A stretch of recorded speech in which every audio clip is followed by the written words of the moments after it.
ಶ್ರೀ ಗಣಪತಿ ಶಾರದಾ ಗುರುಭ್ಯೋ ನಮಃ. ವಸುದೇವ ಸುತಂ ದೇವಂ ಕಂಸಚಾಣೂರಮರ್ದನಂ ದೇವಕಿ ಪರಮಾನಂದಂ ಕೃಷ್ಣಂ ವಂದೇ ಜಗದ್ಗುರುಂ. ಶ್ರೋತೃಗಳಿಗೆ ಶ್ರೀಮದ್ ಭಾಗವತದ ತೃತೀಯ ಸ್ಕಂದದಲ್ಲಿ ವಿದುರನ ಪ್ರಶ್ನೆ, ಮೈತ್ರೇಯರಿಂದ ಸೃಷ್ಟಿಕ್ರಮದ ವರ್ಣನೆ ಎಂಬ 5ನೆಯ ಅಧ್ಯಾಯಕ್ಕೆ ಸ್ವಾಗತ. ಶ್ರೀ ಶುಕ ಮಹರ್ಷಿಗಳು ಪರೀಕ್ಷಿದ್ರಾಜನ ಪ್ರಶ್ನೆಗೆ ಉತ್ತರವನ್ನು ಮುಂದುವರಿಸಿದರು. ದ್ವಾರಿದ್ಯುನದ್ಯ ಋಷಭಕ್ಕುರುಣಾಂ ಮೈತ್ರೇಯ ಮಾಸೇನ ಮಗಾಧಬೋಧಂ ಕ್ಷತ್ತೋಪಸೃತ್ಯಾಚ್ಯುತ ಭಾವಶುದ್ಧ ಪಪೃಚ್ಛ ಸೌಶಲ್ಯ ಗುಣಾಭಿತೃಪ್ತ. ಮಹಾರಾಜನೇ, ಕೇಳು. ಅನಂತರ ಶ್ರೀ ಕೃಷ್ಣಧ್ಯಾನದಿಂದ ನಿರ್ಮಲ ಚಿತ್ತನಾದ ಕುರುಶ್ರೇಷ್ಠನಾದ ವಿದುರನು ಶ್ರೀ ಹರಿದ್ವಾರ ಕ್ಷೇತ್ರದಲ್ಲಿ ವಿಜಯ ಮಾಡಿಸಿದ್ದ ಅಗಾಧ ಜ್ಞಾನನಿಧಿಗಳಾದ ಮೈತ್ರೇಯ ಮಹರ್ಷಿಗಳ ಬಳಿಗೆ ಹೋದನು. ಆ ಮಹಾತ್ಮರ ಸೌಶಲ್ಯಾದಿ ಗುಣಗಳಿಂದ ಸಂತೃಪ್ತನಾಗಿ ಅವರಲ್ಲಿ ಹೀಗೆ ಅರಿಕೆ ಮಾಡಿಕೊಂಡನು. ಎಲೈ ಮಹಾತ್ಮರೇ, ಪ್ರಪಂಚದಲ್ಲಿ ಎಲ್ಲ ಜನರು ಸುಖವನ್ನು ಪಡೆಯಬೇಕೆಂಬ ಅಭಿಲಾಷೆಯಿಂದಲೇ ಕರ್ಮಗಳನ್ನು ಮಾಡುತ್ತಾರೆ. ಆದರೆ ಆ ಕರ್ಮಗಳಿಂದ ಅವರಿಗೆ ಸುಖ ಪ್ರಾಪ್ತಿಯಾಗುವುದಿಲ್ಲ, ದುಃಖ ನಿವೃತ್ತಿಯೂ ಆಗುವುದಿಲ್ಲ. ಅಷ್ಟೇ ಅಲ್ಲ, ಅದರಿಂದ ಅವರಿಗೆ ದುಃಖವೇ ಹೆಚ್ಚುತ್ತದೆ. ಆದುದರಿಂದ ಈ ಬಗೆಗೆ ಜನರು ಏನು ಮಾಡಬೇಕು? ಸುಖವನ್ನೇ ಉಂಟು ಮಾಡುವ ದಾರಿ ಯಾವುದು ಎಂಬುದನ್ನು ದಯೆಯಿಟ್ಟು ತಿಳಿಸಿರಿ. ದುರದೃಷ್ಟವಶದಿಂದ ಶ್ರೀಕೃಷ್ಣ ಪರಮಾತ್ಮನಲ್ಲಿ ವಿಮುಖರಾಗಿ ಅಧರ್ಮದಲ್ಲಿ ಆಸಕ್ತರಾಗಿ ಅತಿ ದುಃಖ ಪಡುತ್ತಿರುವ ಬಡಜೀವಿಗಳನ್ನು ಅನುಗ್ರಹಿಸುವುದಕ್ಕೋಸ್ಕರವೇ ಅಲ್ಲವೇ ತಮ್ಮಂತಹ ಸುಕೃತಿಗಳು ಲೋಕ ಸಂಚಾರ ಮಾಡುತ್ತಿರುವುದು? ಸಾಧು ಶ್ರೇಷ್ಠರೇ, ಆದ್ದರಿಂದ ಭಗವಂತನನ್ನು ಹೇಗೆ ಆರಾಧಿಸಿದರೆ ಆತನು ಭಕ್ತರ ಭಕ್ತಿ ಶುದ್ಧವಾದ ಹೃದಯದಲ್ಲಿ ಬಂದು ನೆಲೆಸಿ ತನ್ನ ಸ್ವರೂಪದ ಅನುಭವವನ್ನು ಉಂಟು ಮಾಡುವ ಸನಾತನ ಜ್ಞಾನವನ್ನು ಅನುಗ್ರಹಿಸುತ್ತಾನೆಯೋ ಅಂತಹ ಶಾಂತಿಪ್ರದವಾದ ಸಾಧನಾ ಮಾರ್ಗವನ್ನು ತಾವು ನನಗೆ ಉಪದೇಶಿಸೋಣವಾಗಲಿ.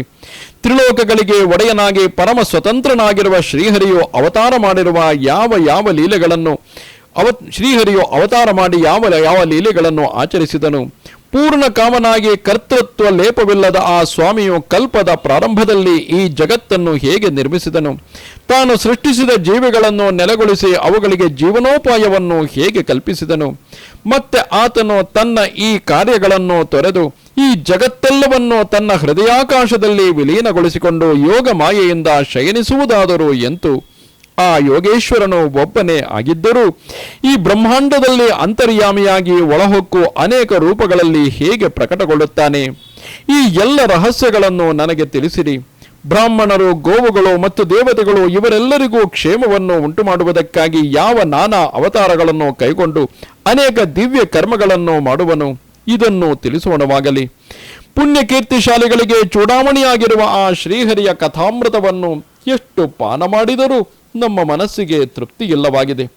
ಮನೋನ ತೃಪ್ಯತ್ಯಪಿ ಶೃಣ್ವತಾಂ ನ ಸುಶ್ಲೋಕ ಮೌಲೇಶ್ಚರಿತಾಮೃತಾನಿ.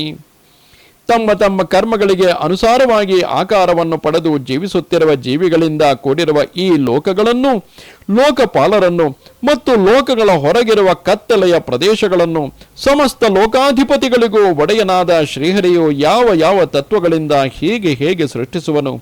ಸ್ವಯಂಭುವು ಸರ್ವಕಾರಣನೂ ಆಗಿರುವ ಶ್ರೀಮನ್ನಾರಾಯಣನು ತನ್ನ ಪ್ರಜೆಗಳ ಸ್ವಭಾವ, ಕರ್ಮ, ರೂಪ ಮತ್ತು ನಾನಾ ನಾಮಭೇದಗಳನ್ನು ಹೇಗೆ ರಚನೆ ಮಾಡುವನು ಎಂಬುದನ್ನು ನಮಗೆ ವರ್ಣಿಸಿ ಹೇಳಿರಿ. ಮುನಿಶ್ರೇಷ್ಠರೇ, ಪೂಜ್ಯರೇ, ವ್ಯಾಸ ಮಹರ್ಷಿಗಳಿಂದ ನಾನು ಎಲ್ಲ ವರ್ಣಾಶ್ರಮ ಧರ್ಮಗಳನ್ನು ಹಲವು ಬಾರಿ ಕೇಳಿದ್ದಾಗಿದೆ. ಆದರೆ ಈಗ ಶ್ರೀಕೃಷ್ಣ ಕಥಾಮೃತ ಪ್ರವಾಹವನ್ನು ಬಿಟ್ಟು ಕ್ಷಣಿಕ ಸುಖವನ್ನು ಉಂಟು ಮಾಡುವ ಆ ಬೇರಾವ ಧರ್ಮಗಳನ್ನು ಕೇಳಿದರೂ ಮನಸ್ಸಿಗೆ ತೃಪ್ತಿಯಾಗುವುದಿಲ್ಲ. ಆದರೆ ಆ ಭಗವತ್ ಕಥಾಮೃತವು ಕಿವಿದೆರೆಯನ್ನು ಹೊಕ್ಕೊಡನೆಯೇ ಸಂಸಾರದ ಕಟ್ಟಿಗೆ ಕಾರಣವಾದ ವಿಷಯಾಸಕ್ತಿಯನ್ನು ತೊಡೆದು ಹಾಕುವುದು. ದಿವ್ಯ ಸೂರಿಗಳೇ ಅದನ್ನು ನಿಮ್ಮ ಸಭಾ ಸಮಾಜಗಳಲ್ಲಿ ಸದಾ ಕೊಂಡಾಡುತ್ತಿರುವರು. ತೀರ್ಥಪಾದನಾದ ಶ್ರೀಹರಿಯು ಅಂತಹ ಕಥಾಮೃತವನ್ನಾದರೂ ಎಷ್ಟು ಕೇಳುತ್ತಿದ್ದರೂ ಸಾಕೆನಿಸುವುದಿಲ್ಲ. ಕಸ್ತಪ್ನುಯಾತೀರ್ಥ ಪದೋಭಿಧಾನ ತತ್ಸರ್ವೇ ತತ್ರೇಷು ವಾಸೂರಿ ಬಿರೇಡ್ಯಮಾನಾತ್ ಯಕರ್ಣ ನಾಡೀಂ ಪುರುಷಸ್ಯ ಯಾತೋ ಭವಪ್ರದಾಂ ಗೇಹ ರತಿಂ ಛಿನತ್ತಿ. ನಿಮ್ಮ ಗೆಳೆಯರಾದ ಮುನಿಶ್ರೇಷ್ಠರಾದ ಕೃಷ್ಣದ್ವೈಪಾಯನರು ಶ್ರೀ ಭಗವಂತನ ಗುಣಗಳನ್ನು ವರ್ಣಿಸುವುದಕ್ಕಾಗಿಯೇ ಮಹಾಭಾರತವನ್ನು ರಚಿಸಿದರು. ಅದರಲ್ಲಿ ಅವರು ವಿಷಯ ಸುಖಗಳನ್ನು ವರ್ಣನೆ ಮಾಡಿ ಅವುಗಳ ಮೂಲಕ ಜನರ ಮನಸ್ಸು ಶ್ರೀಕೃಷ್ಣನಲ್ಲಿ ನೆಲೆಗೊಳ್ಳುವಂತೆ ಮಾಡಿದ್ದಾರೆ.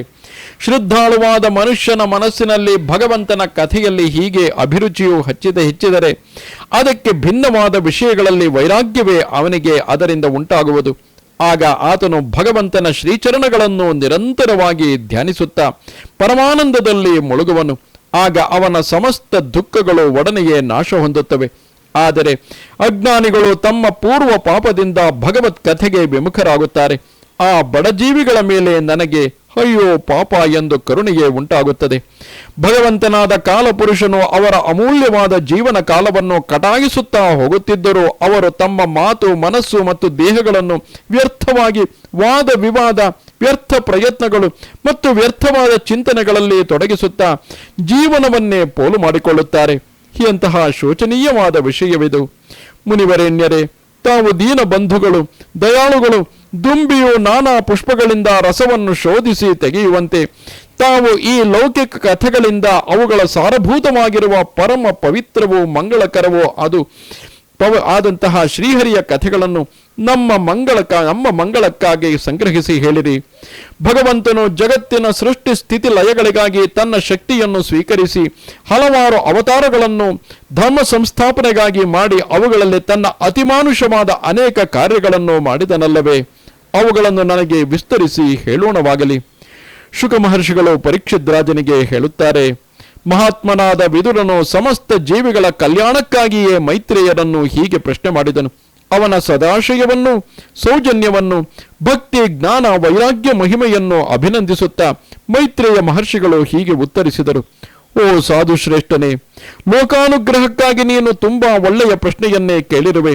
ನಿನ್ನ ಮನಸ್ಸು ಸದಾ ಶ್ರೀ ಭಗವಂತನಲ್ಲೇ ಆಸಕ್ತವಾಗಿದೆ. ನೀನು ಕೃತಕೃತ್ಯನಾದ ಜ್ಞಾನಿಯಾಗಿರುವೆ. ಆದರೂ ನೀನು ಹೀಗೆ ಪ್ರಶ್ನೆ ಮಾಡಿದ್ದರಿಂದ ಈ ಲೋಕದಲ್ಲಿ ನಿನ್ನ ಕೀರ್ತಿಯು ಹಬ್ಬಿ ಹರಡುವುದು. ಅನನ್ಯ ಭಾವದಿಂದ ಸರ್ವೇಶ್ವರನಾದ ಶ್ರೀಹರಿಯನ್ನು ಹಿಡಿದಿಟ್ಟುಕೊಂಡಿರುವ ಭಕ್ತ ಶ್ರೇಷ್ಠನು ನೀನು. ಬಾದರಾಯಣರ ಔರಸ ಪುತ್ರನೇ ಆಗಿರುವ ನಿನ್ನಲ್ಲಿ ಇಂತಹ ಮಹಿಮಾತಿಶಯವಿರುವುದು ಅಚ್ಚರಿಯೇನೂ ಅಲ್ಲ. ನೀನು ದುಷ್ಟ ಜೀವಿಗಳಿಗೆ ದಂಡನೆಯನ್ನು ಕೊಡುವ ಪೂಜ್ಯನಾದ ಯಮಧರ್ಮರಾಜನೇ ಆಗಿದ್ದೀಯೇ.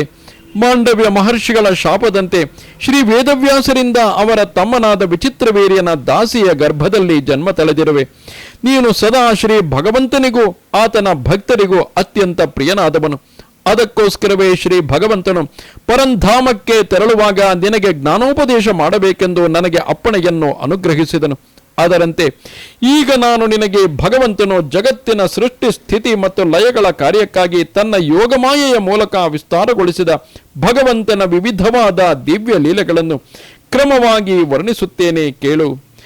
ಭಗವಾನೇಕ ಅಸೇದಮಗ್ರ ಆತ್ಯಾತ್ಮನಾಂ ವಿಭೂ ಆತ್ಮೇಚ್ಛಾನುಗತಾವಾತ್ಮ ನಾನಾಮತ್ಯುಪಲಕ್ಷಣಃ. ಈ ಜಗತ್ತಿನ ಸೃಷ್ಟಿಗೆ ಮೊದಲು ಎಲ್ಲ ಆತ್ಮಗಳಿಗೂ ಆತ್ಮವಾಗಿರುವ ಪ್ರಭು ವಿಭು ಪರಮಾತ್ಮನು ಒಬ್ಬನೇ ಇದ್ದನು. ಬಗೆ ಬಗೆಯ ಶಕ್ತಿ ವೃತ್ತಿಗಳಿಂದ ಕೂಡಿದ ಆತನು ತನ್ನ ಇಚ್ಛೆಯಿಂದ ತಾನೇ ತಾನಾಗಿದ್ದನು. ಏಕೈಕ ರಾಜನಾಗಿದ್ದ ಆತನೊಬ್ಬನೇ ದೃಷ್ಟಾರನಾಗಿದ್ದನು. ಆತನಿಗೆ ದೃಶ್ಯವಾವುದು ಕಾಣಲಿಲ್ಲ. ನಾನು ಅಸತ್ ಅಂದರೆ ಅಭಾವ ಪದಾರ್ಥದಂತೆ ಇದ್ದೇನಲ್ಲ ಎಂದು ಆತನು ಅಂದುಕೊಂಡನು. ಆದರೆ ವಾಸ್ತವವಾಗಿ ಆತನು ಅಸತ್ ಪದಾರ್ಥವಾಗಿರಲಿಲ್ಲ. ಏಕೆಂದರೆ ಆಗ ಆತನ ಶಕ್ತಿಗಳು ನಿದ್ರಿಸುತ್ತಿದ್ದವು ಅಷ್ಟೇ. ಆತನ ಜ್ಞಾನವೇನೂ ಲುಪ್ತವಾಗಿರಲಿಲ್ಲ. ದೃಷ್ಟಾರನಾಗಿದ್ದ ಆ ಪರಮಾತ್ಮನ ಸದಸದಾತ್ಮಕವಾದ ಅಂದರೆ ಕಾರ್ಯಕಾರಣ ರೂಪವಾದ ಶಕ್ತಿಯೇ ಮಾಯೆ. ಅದರಿಂದಲೇ ಪ್ರಭು ಈ ಜಗತ್ತನ್ನು ಸೃಷ್ಟಿಸಿದನು. ಓ ಮಹಾತ್ಮನೇ, ಇಂದ್ರಿಯಾತೀತನೂ ತ್ರಿಗುಣಾತೀತನೂ ಆದ ಆ ವೀರ್ಯವಂತನಾದ ಪರಮಾತ್ಮನು ತ್ರಿಗುಣಮಯಿಯಾದ ಮಾಯೆಯಲ್ಲಿ ತನ್ನ ಅಂಶವಾದ ಪುರುಷನಿಂದ ತನ್ನ ವೀರ್ಯವನ್ನು ಇರಿಸಿದನು. ಕಾಲಶಕ್ತಿಯಿಂದ ತ್ರಿಗುಣಮಯಿಯಾದ ಮಾಯೆಯು ಕ್ಷೋಭೆಯನ್ನು ಹೊಂದಿದಾಗ ಆತನು ಆ ವೀರ್ಯಾಧಾನವನ್ನು ಅದರಲ್ಲಿ ಮಾಡಿದನು. ಆಗ ಕಾಲದ ಪ್ರೇರಣೆಯಿಂದ ಆ ಅವ್ಯಕ್ತವಾದ ಮಾಯೆಯಿಂದ ಮಹತ್ತತ್ವವು ಪ್ರಕಟಗೊಂಡಿತು. ಅದು ತನ್ನಲ್ಲಿ ಸೂಕ್ಷ್ಮವಾಗಿ ಅಡಗಿದ್ದ ಪ್ರಪಂಚವನ್ನು ಪ್ರಕಾಶಗೊಳಿಸುವ ತತ್ವವು. ಅಜ್ಞಾನವನ್ನು ನಾಶಪಡಿಸುವುದರಿಂದ ಅದನ್ನು ವಿಜ್ಞಾನಾತ್ಮ ಎಂದು ಕರೆಯಲ್ಪಡುತ್ತದೆ. ಅನಂತರ ಭಗವಂತನ ಅಂಶ, ಗುಣ ಮತ್ತು ಕಾಲಗಳಿಂದ ಕೂಡಿಕೊಂಡ ಆ ಮಹತ್ತತ್ವವು ಭಗವಂತನ ದೃಷ್ಟಿಗೆ ಬಿದ್ದು ಈ ವಿಶ್ವವನ್ನು ರಚಿಸುವುದಕ್ಕೋಸ್ಕರವಾಗಿ ತನ್ನನ್ನು ರೂಪಾಂತರಗೊಳಿಸಿಕೊಂಡಿತು. ಮಹತ್ತತ್ವವು ವಿಕಾರಗೊಳ್ಳಲು ಅಹಂಕಾರ ತತ್ವವು ಉತ್ಪನ್ನಗೊಂಡಿತು. ಕಾರ್ಯ ಅಂದರೆ ಅಧಿಭೂತ, ಕಾರಣ ಅಂದರೆ ಅಧ್ಯಾತ್ಮ ಮತ್ತು ಕರ್ತೃ ಅಂದರೆ ಅಧಿದೈವ, ಹೀಗೆ ಕಾರ್ಯ ಕಾರಣ ಮತ್ತು ಕರ್ತೃ ರೂಪವಾದ ಅಧಿಭೂತ, ಅಧ್ಯಾತ್ಮ ಮತ್ತು ಅಧಿದೈವ ಎಂಬ 3 ರೂಪಗಳಿಂದ ಕ್ರಮವಾಗಿ ಭೂತ, ಇಂದ್ರಿಯ ಮತ್ತು ಮನೋರೂಪವಾಗಿ ಈ ಅಹಂಕಾರ ತತ್ವವು ಸಾತ್ವಿಕ, ರಾಜಸ ಮತ್ತು ತಾಮಸ ಎಂದು 3 ಬಗೆಯಾಯಿತು. ಅವುಗಳಲ್ಲಿ ಸಾತ್ವಿಕಾಹಂಕಾರದಿಂದ ಮನಸ್ಸು ಮತ್ತು ದೇವತೆಗಳು ಹುಟ್ಟಿದರು. ರಾಜಸಾಹಂಕಾರವು ಜ್ಞಾನ ಮತ್ತು ಕರ್ಮೇಂದ್ರಿಯಗಳಿಗೆ ಕಾರಣವಾಯಿತು.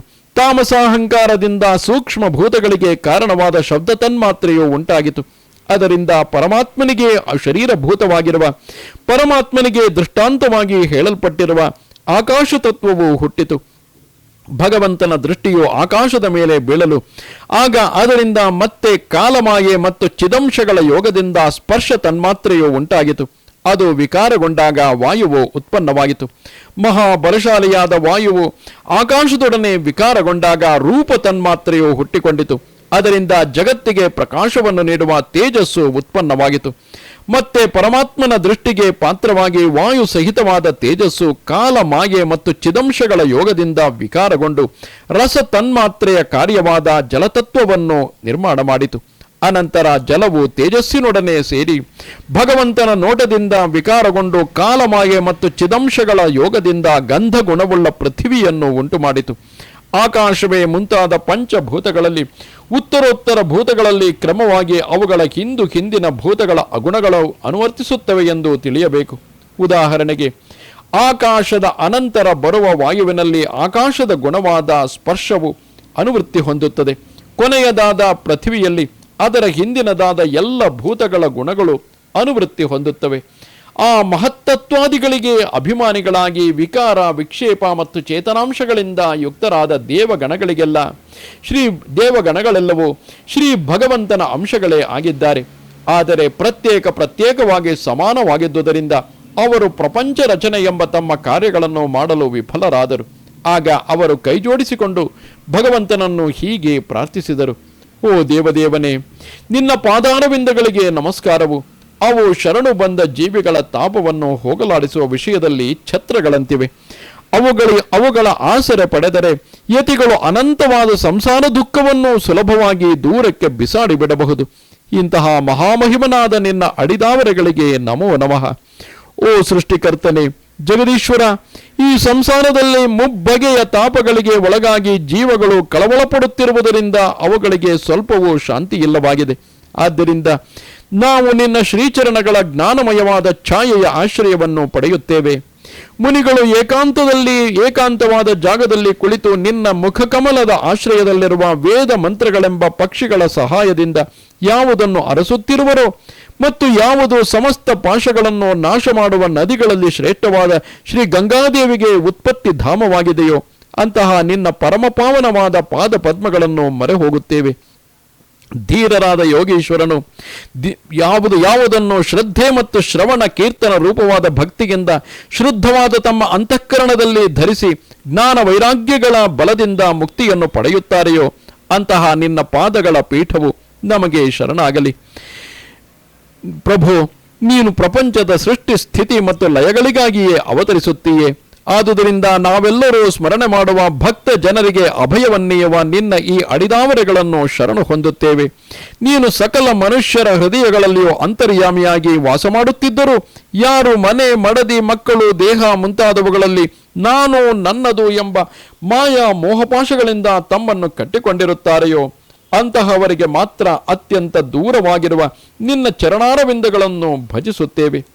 ಮಹಾಪಾದನು, ಮಹಾಕೀರ್ತಿ ಸಂಪನ್ನನೂ ಆಗಿರುವ ಓ ಪರಮೇಶ್ವರನೇ, ಇಂದ್ರಿಯಗಳು ವಿಷಯಗಳಿಗೆ ಅಭಿಮುಖವಾಗಿರುವುದರಿಂದ ಯಾರ ಮನಸ್ಸು ಸದಾ ಹೊರಗಡೆಗೆ ಅಲೆದಾಡುತ್ತಿರುತ್ತದೆಯೋ ಅಂತಹ ಪಾಮರ ಜನರು ನಿಜವಾಗಿಯೂ ನಿನ್ನ ಶ್ರೀಪಾದ ವಿನ್ಯಾಸದ ಕಾಂತಿಯನ್ನು ವಿಶೇಷವಾಗಿ ತಿಳಿದಿರುವ ಭಕ್ತ ಜನರ ದರ್ಶನವನ್ನು ಪಡೆಯುವುದಿಲ್ಲ.